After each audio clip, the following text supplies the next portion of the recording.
intebe 113 nizo imvukira z'igisagara ca Bujumbura zashikirije ku ishure shingiro rya Buterere ya mbere kuri uwa gatatu igenekerezo rya gatandatu ntwarante umwaka wa 2024. Iyo ngabire ikaba yakiriwe n'umukuru w'igisagara ca Bujumbura Jimmy Hatungimana. Mwijambo ry'ikaze ry'umuyobozi w'iryo shure Priva Nkurunziza yamenyesheje ko iryo shure rihanzwe n'amazi ava mu babanyi ahatega iyo imvura iguye, ubuzu buke bw'umwiherero n'amabati y'inyubakwa zimwe zimwe ashaje. Umukuru w'igisagara ca Bujumbura Jimmy Hatungimana yashimiye izo mvukira aca yemerera iryo shure kuryubakira ubuzu bw'umwiherero. Nakanyamuneza ntangere mu gisagara ca Bujumbura kubona abavuka gisagara, abandi bavuga ngo bavuka ntara, ariko nabavuka gisagara akaryo biyumviriye uno munsi bakaja hamwe, na cyane cyane igihe babona akavideo kariko karasirikira isi yose bagaca bagira bati reka tuje hamwe natwe tugire icyo duterereye muri bwa bumenyi, muri babana bacu, muri babuzukuru bacu, kugira ngo nabo bige bicaye neza, bige batekaniwe.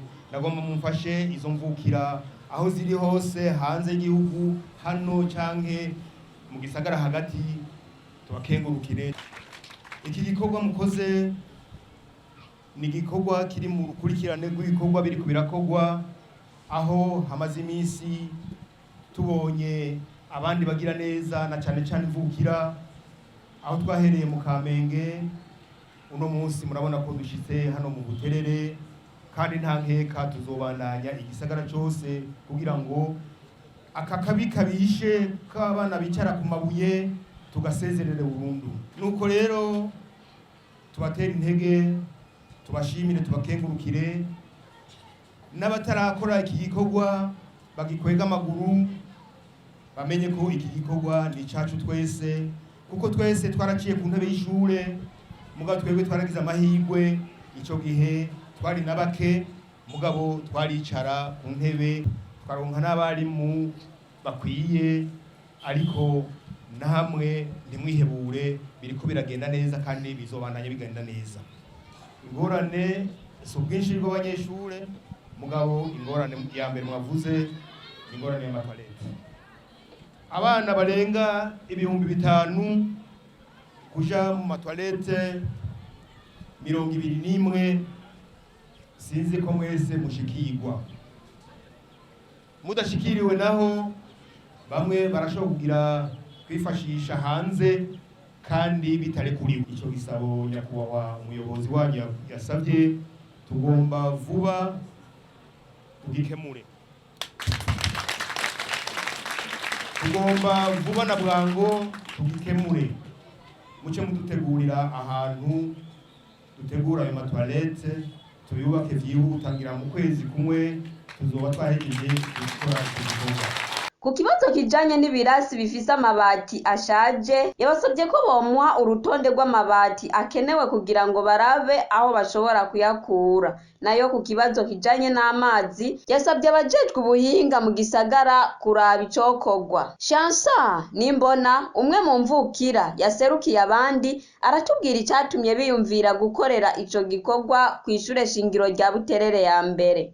Twebwe nk'imvukira za hano mu gisagara ca Bujumbura, tumaze kubona ireresi iriko irazunguruka hirya no hino, yuko abana b'igihugu bariko bariga bicaye mu buryo butameze neza, mbere hakaba harimo n'abanyeshure biga bicaye hasi, abandi bakiga bahagaze.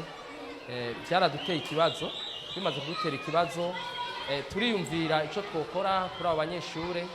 Niho twaciye tutora turi imvukira, eka mbere harimo n'abatari imvukira bakenya badufashije kino gikorwa.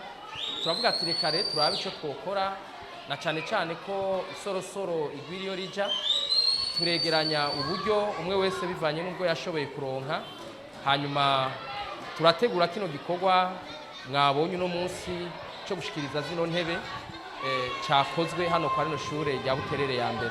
Ibibazo hano mu gisagara ca Bujumbura ku banyeshure cye ku mashure ni vyinshi, ariko intumbero yacu sugukora kino mwabonye uno munsi.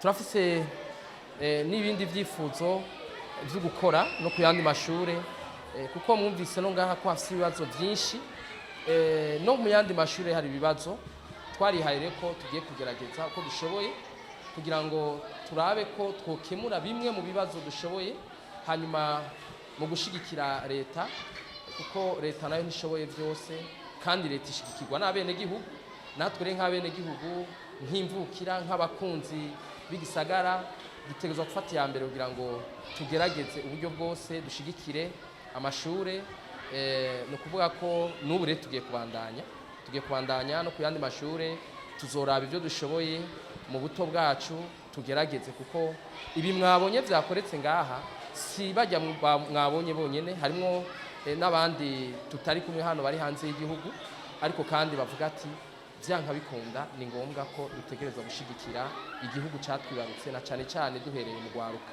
Tubamenyeshe ko iryo shure ryiga ko abana bagera ku 5,441. Radio Television